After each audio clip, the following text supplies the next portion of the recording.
Welcome back to Chamber Chatter. Again, I'm Melissa Candelaria, and with us is Scott McCammon with the Milton Chamber of Commerce, and Melanie Fraser with Halton Hills. Before the break, we talked about vaccine update, how it's doing in our communities. Today, I wanted to focus on the regional growth. So obviously, this is something that the province implements to each municipality and how that works. But to get a little bit more detail and a synopsis for those that don't know, Melanie, I wanted to get you to give us if you can, because you could talk about this for 2 hours, give us a Coles Note version of what the regional growth is and why it's important that we have something like this in our communities. Thanks, Melissa. You know what's so interesting is that this has been a little bit of a hidden issue with the pandemic. And I know that some of our local council had asked the province to delay the recommendations for regional growth till after the pandemic so that they could have some more community consultation. Anyway, it was unfortunately rejected. So what a lot of people don't realize is that the province is mandating Halton Region to determine what our growth looks like for the next 30 years up until 2051, which feels like a lot of decisions that need to be made very quickly. And so what happens is urban planners come in, they make, and you know, this has taken months and years to put together, but ultimately 5 concepts were put forth to Halton Regional Council and then drilled down to each individual council. And then each council is asked to make determinations based on what kind of urban boundary expansion there will be in order to accommodate mandated residential growth, so whether that be apartment buildings or houses or a combination of the two. And then also, and more importantly for the chambers, what that looks like for employment lands. So, you know, we always kind of like to joke, no one ever runs on no new jobs. So it is a political issue. And for our businesses in Halton Hills, it was particularly pertinent because we've actually lost some businesses recently that were unable to grow and expand because there wasn't the land available for them to do so.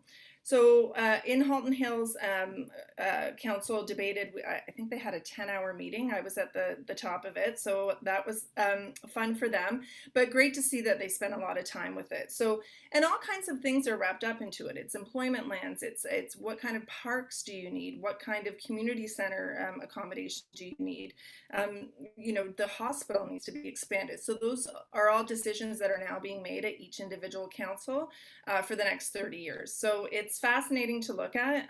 We, of course, in the business community are advocating for as much employment land as we can get. And not only, you know, it helps in all types of things. It means fewer people are out commuting. You've got more people that live and work in your community, which is good for everyone. It's good for business and it's good for residents. And it's interesting too, because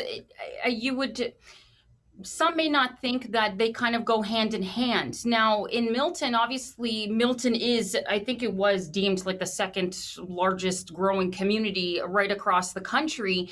And there's been a lot of debate on the type of development that we want here. So in terms of like residential, condo, townhouse, how mixed use, whatever. But you know, with that, we need that type of development in order to bring in the businesses, right? So we need places for these employees to live. So Scott, can you kind of enlighten us a little bit about what maybe some of the challenges are for the business community when you do have one side of the argument from residents who don't want more development? How can that work when you want to try to expand business here? Yeah, I mean, we get it. Nobody wants to have a lot of growth because everyone just thinks that their community is perfect the way it is. But I mean, the reality is that growth is coming and the province is mandating growth. So if you've got a defined urban boundary, you know, if you're going to add people, you're adding density, you're building up. And that makes it more affordable for a lot of people too, because single family homes, detached homes right now are very expensive. And so if you've got that need to go up and you've got a defined urban boundary, you know, one of the other things to look at is expanding the urban boundary so you can build out a little bit more and ease that tension.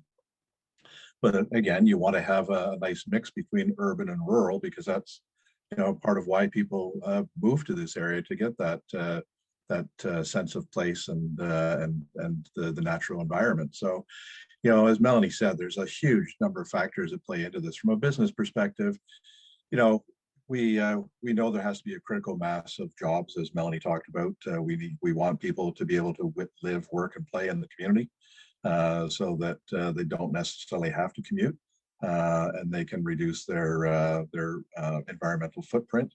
But again, if you don't have the land to build on, then you're not going to get that kind of growth. Or if you have large developments, then that eats up a big envelope of property.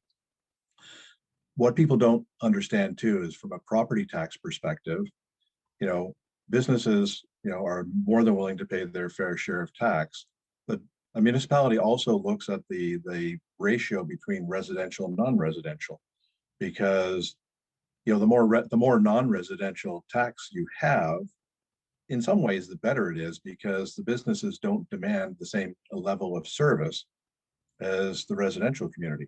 A business on its own, a business isn't necessarily looking for a new community center. Residents are. Now, having said that, the business also wants to have quality of life for their employees, so they want to make sure that those things are in place, but the business itself is not demanding that. So a lot of complicated issues, and as Melanie said, a short timeline. From Milton's perspective, because we have two-tier government, you've got the region that has to deal with the issue and kind of define what they think, growth should look like. But we've got the municipality that also wants to control their own destiny. And so there's a bit of a tension that exists between the two levels of government. What's so interesting too is that Oakville and Burlington really don't have anywhere to go. So they don't have any land left to expand. So any real growth that's going to happen in the region over the next 30 years will be in Milton and Halton Hills. And much to Scott, like Scott said, is that nobody wants to see a change in the community they've either lived in their whole lives, or that they've just moved to for a smaller type of experience, that small town living. But the fact is, the government is forcing it on the region. So we may as well have some control over how it looks, and hopefully be able to get some affordable housing. And I know that's the biggest complaint I get from my businesses, is that they can't hire. And it's because they don't have the talent pool here, because people can't afford to live I know Milton's very expensive, and Halton Hills is as well. That's probably another segment, Melissa, because we have to talk about the transportation issues one day. Yeah. Absolutely. That's right. But that's interesting that you say that too. I mean, I know that Burlington and Oakville are dealing with that issue, but they're dealing with a lot of pushback from residents who don't want to build up in a lot of these areas. And you talked about Scott Milton should look, and the mayor actually has said this before, should look to building up. That is the future of Milton because of how fast we're going. We do have some land. But Melanie, I wanted to get your input on what's the outlook for Halton Hills, because there's a little bit more, but there's also a big green belt. There's things that are limiting. So is there a limit to what kind of expansion and growth that Halton Hills can face in this, and how does that affect business? Yeah, so the council looked at, ultimately it was 5 different proposals. 2 of them were absolutely no new growth, so no pushing of the urban boundaries. So it would have had to all be densification. Obviously that wasn't our choice. We'd like to see some expanded employment lands. So Halton Council voted and approved a modified concept that would allow for moderate employment land growth and moderate densification. So they did approve that. That'll now go back to the urban planners and to town staff, and then it'll go to regional council. So we're still far out from having a final snapshot to what that looks like. But at the end of the day, it does mean growth in the tens of thousands of people. And it'll be 30 years from now. We're still behind what we had to do for Vision 2020 for Georgetown. So we're still doing a little bit of catch up. But I think at the end of the day, what it means for businesses is that they have the knowledge and the assurity that they can actually grow, that they can expand, and that they'll be expanding in a community or establishing themselves in a community that is open for business. And that's what we're looking for from the chamber. Okay, so we have about 3 minutes left or so. I just wanted to get some lasting thoughts. We'll start with you, Scott, on, as we continue to get out of this pandemic, the biggest thing that's even more important now is the concept of shop local. So just some closing thoughts from you, Scott, and then we'll go with you, Melanie, after that. Yeah, as we're emerging from hibernation. We want people to spend their dollars in our local communities. So thankfully, the federal government has come out with a shop local program that's being administered through the Ontario Chamber and then rolled out through the local chambers.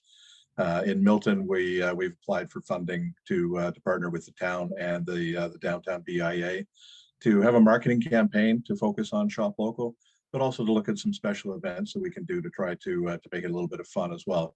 You know, we've got things like the downtown core, we've got the Milton Farmers Market, we've got all the other shops and services throughout Milton, and so you know, there's lots of reasons to shop local. You don't have to go to a distant city or to a distant website to get those things that you need. So stay tuned. There's great things to come. Yeah, I would say so. We're also doing similar to what the Milton Chamber is doing. We're partnering with the town and our local BIAs to really do some hyper local focus on business and what it means to our community. So we've had a lot of new people move into Halton Hills with the new housing boom that happened because of the pandemic. So we're really going to be focusing on teaching these people where the best places are to shop. Everyone has their spot, you know, their hairstylist, their favorite restaurant, the place where they go to get their flowers. So we really want to educate people that when they spend money in their local community, that money stays in the local community, and that benefits your baseball team, that benefits your hospital, it benefits everybody. So yes, we definitely want to encourage our businesses to have technology and be online, but at the end of the day, when you're shopping local, you're supporting your neighbor, and that's the focus of what we want to get people to remember every time they pull money out of their wallet or a credit card. No one has cash anymore. Yeah, that's true. Thank you both so much. We are running out of time. We could have, we could have had more time on this, but for the first ever Chamber Chatter, it was really great. So thank you both so much for coming today. It was great to be here. It's a pleasure. Yeah, thanks very much. Appreciate the opportunity. No problem. That was a Chamber Chatter. Really be local, live local, and stay local, right? That's the name of the game. We will see you next time.